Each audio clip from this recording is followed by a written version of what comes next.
Hi, இன்றைக்கி நம்ம chicken குழம்பு தான் செய்ய போகிறோம். வாங்க எப்படி செய்யலான்னு பார்க்கலாம். தேவையான அளவு வெங்காயம், தக்காளி, உருளைக்கிழங்கு நம்ம எடுத்து வச்சுக்கலாம். இது பார்த்திங்கன்னா இஞ்சி பூண்டு விழுது. இது நாங்கள் ஒரு ஸ்பெஷல் மசாலா ஒன்று வச்சுருக்கோம்.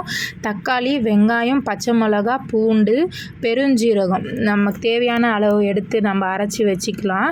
அதுக்கப்புறம் பார்த்திங்கன்னா புதினா, கொத்தமல்லி, கருவேப்பிலை இதெல்லாமே நம்ம ரெடி பண்ணி வச்சுருக்கோம். இப்போ நம்ம சிக்கனை பிசைஞ்சு ஊற வச்சுக்கலாம். மிளகாத்தூள், மஞ்சள் தூள், உப்பு, குழம்பு பொடி, அப்புறம் இதெல்லாம் போட்டு நம்ம நல்லா பிசைஞ்சு சிக்கனை கொஞ்சம் நேரம் ஊற வச்சுப்போம். இந்த தக்காளி வெங்காயம்லாம் வதங்குறதுக்குள்ளே அது நல்லா ஊற வச்சிட்டோன்னா அதோட மசாலாலாம் சிக்கனில் இறங்கி ரொம்ப சூப்பராக இருக்கும். நீங்கள் ட்ரை பண்ணி பாருங்கள் அது எப்படி இருக்குன்ட்டு. நம்ம சிக்கனை எப்போவுமே செய்கிறதுக்கு முன்னாடி மசாலாலாம் போட்டு ஊற வச்சுட்டு செஞ்சோன்னா அதோடய டேஸ்ட்டே ரொம்ப சூப்பராக இருக்கும். அப்போ தான் அந்த மசாலாலாம் சிக்கனில் இறங்கியிருக்கும். இப்போது நம்ம ஒரு பாத்திரத்தை வச்சுட்டு அந்த ஸ்பைசிலாம் உங்களுக்கு என்னென்ன தேவையோ அதெல்லாம் போட்டு வெங்காயத்தை போட்டு நல்லா வதக்கிக்கணும். வெங்காயம் கோல்டன் ப்ரௌன் கலரில் வர அளவுக்கு நல்லா வதக்கி எடுத்துக்கிட்டு அது வதங்கினதுக்கப்புறம் நம்ம உருளைக்கிழங்க போட்டுக்கலாம். உருளைக்கிழங்க போட்டு உருளைக்கிழங்கு நல்லா வெங்காயமும் உருளைக்கிழங்கும் சேர்ந்து நல்லா வதக்கணும். உருளைக்கிழங்கு லைட்டாக வெந்ததுக்கப்புறம் நம்ம அந்த மசாலா ஒன்று அரைச்சி வச்சுருந்தோம்ல, தக்காளியும் வெங்காயமும் அந்த மசாலாவை நம்ம போட்டுக்கலாம். அந்த மசாலா கூடவே நம்ம இஞ்சி பூண்டு பேஸ்ட்டு 2 ஸ்பூன் போட்டுட்டு அது நல்லா வதக்கணும். அந்த பச்சை ஸ்மெல் போகிற அளவுக்கு சூப்பராக அதை வதக்கி விட்டுக்கணும். அது நல்லா வதங்கினதுக்கப்புறம் நம்ம தக்காளி போட போகிறோம். இந்த மாதிரி சூப்பராக வதங்கி வரணும். வந்ததுக்கப்புறம் நம்ம தக்காளியை போட்டுக்கலாம்.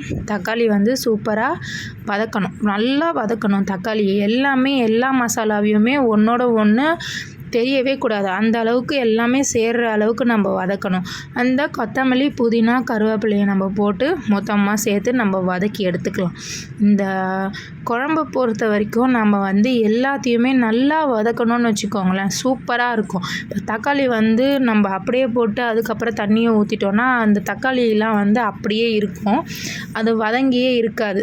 ஒரு தட்டு போட்டு நம்ம மூடி வச்சிட்டோன்னா தக்காளி எல்லாம் வதங்கினதுக்கப்புறம் நம்ம ஊற வச்சிருந்த சிக்கனை எடுத்து போட்டுக்கலாம். இதில் முக்கியமான விஷயம் என்னென்னா, நம்ம எந்த ஒரு சமையல் செய்யும் போதும் அதை அடி பிடிக்கவே விட்டுறக்கூடாது. அது அடி பிடிச்சிருச்சுன்னா அதோட டேஸ்ட்டே நல்லா இருக்காது. டேஸ்ட்டே நமக்கு கெடுத்து விட்டுரும். அது வேறு மாதிரி டேஸ்ட்டு கொடுத்துரும். நம்ம ஒன்று செய்ய போனால் அது அடி பிடிச்சிருச்சுன்னா அந்த டேஸ்ட்டே நல்லா இருக்காது. அப்புறம் அதுக்கு தேவையான அளவு தண்ணியை ஊற்றிக்கலாம். இன்றைக்கி எங்கள் மாமியார் ஸ்பெஷல் தான் சிக்கன் குழம்பு. அவங்களோட ஸ்பெஷல், அவங்களோட ரெசிபி இது எல்லாமே.